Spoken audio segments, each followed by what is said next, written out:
İlgilenişçe Amerika Tashqi ishlar ministerligining bir programmasida qatnashgan Uyg'ur savdogar Akbar Asad Xitoy kommunist hukumati tarafidan milliy o'chmanlikka qudratqullik qilish bilan ayblanib 15 yillik qamoq jazosiga hukm qilingan.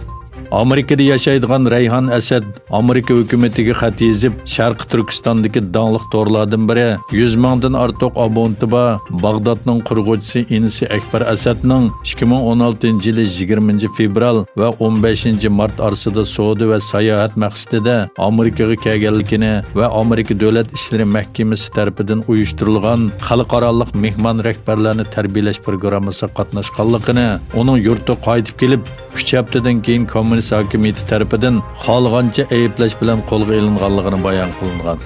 Amerika New York vaqt gazetining bu masala to'g'risidagi xabarida Amerika davlat ishlari mahkamasining bayonotchisi Morgan Ortagus xonim Amerika diplomatlarining Akbar va uningga o'xshash Xitoy hokimiyati tomonidan qo'lga olingan kishilarni darhol qo'yib berishga va Sharqi Turkistondagi rahimsiz siyosatlarni oxirlashtirishga chaqiriq qiladiganligini va bu ish hal bo'lguncha davomli eskartadiganligini aytgan.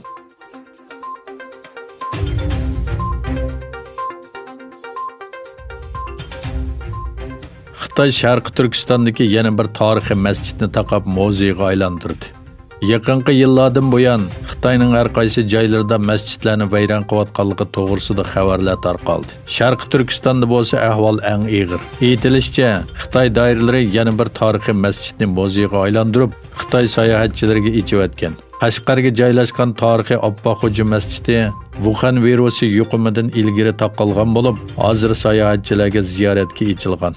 Uyg'ur faoliyatchilari va ziyonkashlikka uchirg'uvchilar Xitoy doiralarining turli vositalar orqali Uyg'urlarni islom dinidan voz kechishga va Xitoy madaniyatini qabul qilishga majburlayotganligini o'ttirg'a qo'ydi. Yaqinqi yillardan buyon Xitoy hukumati Uyg'ur, Qozoq va Qirg'iz qatorliq musulmonlarni o'z ichiga olgan 3 milliondan ortiq musulmonni Sharqi Turkistondagi jazo lagerlariga qamadi.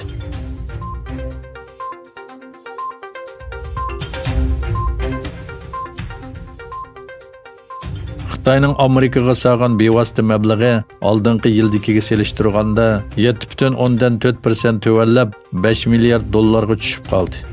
Xitoyning Amerikaga bevosita sağan mablag'i ikki davlat o'rtasidagi savdo jiddiyligining ta'siri sababidan bultur 2009-yildan buyongi eng tuvan saviyaga tushib qolgan va 5 milliard dollar deb hisoblangan. New York'taki bir tadqiqot şirketining Amerika-Xitoy mablag' selish yuzlanishi nomli doklatining 2020-yillik sonini e'lon qildi.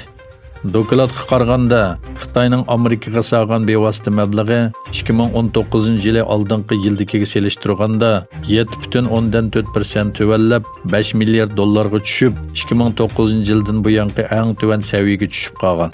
Yana bir tarafdan, garchi Amerika bilan Xitoy o'rtasida 1-mayda imzolangan birinchi bosqichlik savdo kelishimi bu yil ikki taraflik kapitalning yutkilishiga ijobiy nazar solgan bo'lsa-mu, ammo yangi tipdagi Wuhan virusining tarqalishi qisqa muddatlik ahvolning o'zgarishini keltirib chiqardi.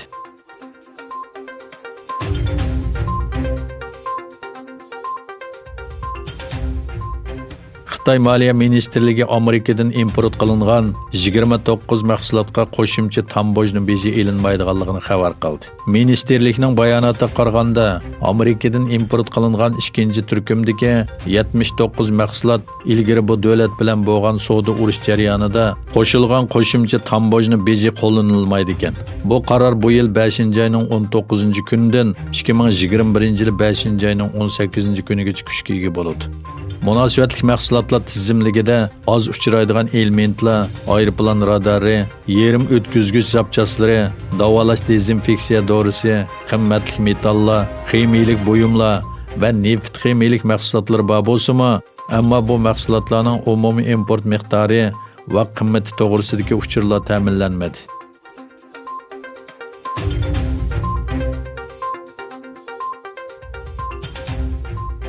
Kreml bayonotchisi Dmitry Peskov Xitoy virusi tekshirishining musbat ekanligini va uning doktorxonada davolanayotganligini e'lon qildi.